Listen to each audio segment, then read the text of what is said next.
Kia ora koutou. Maybe you think differently, work differently, or need a different kind of structure to do your best work. Let's talk about how we can support neurodiverse women in construction.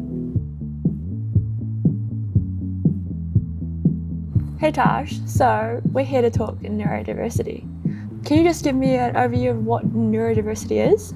Yeah, definitely. We've got a couple of models and we talk about neurodiverse with a little n. There are 8 billion brains on this planet and every single one is different, and that includes everybody.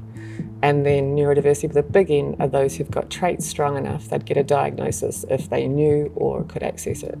It's not always easy to spot, to be fair, but it's more about when you're engaging with people, picking up on different behaviours or ways they do things differently.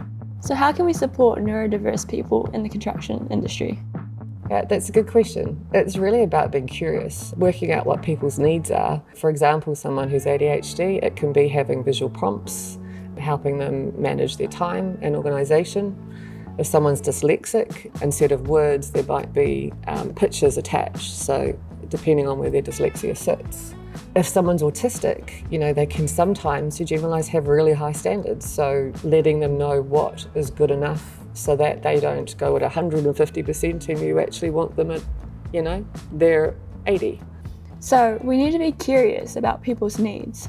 What else do we need to do? Yep, we need to be curious and we need to be caring. Caring really makes a difference as well. It's about appreciating everyone's individuality and them being heard, so that they know they're coming to work and they're supported. When we take the time to get to know the people who are working with us and we show that we care and have an environment they'll be safe, then they'll start to come out of their shells and they really will want to be successful. What else do we need to do?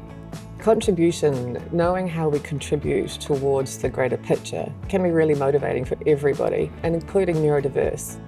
If there are things like toolbox meetings and there's a plan for the week and it's clear on what people do and why it's important and how they contribute, then people could get really motivated, everybody, but particularly ADHDers and autistic brains, dyslexic, because they want to move forward and do well and learn and grow, so that they can see how, but also know that it's about outcomes, not about being micromanaged, like how do we do it well and then let us do it well within the rules. So I think it's really important sometimes to think big picture so that then individuals can know what their part is in it.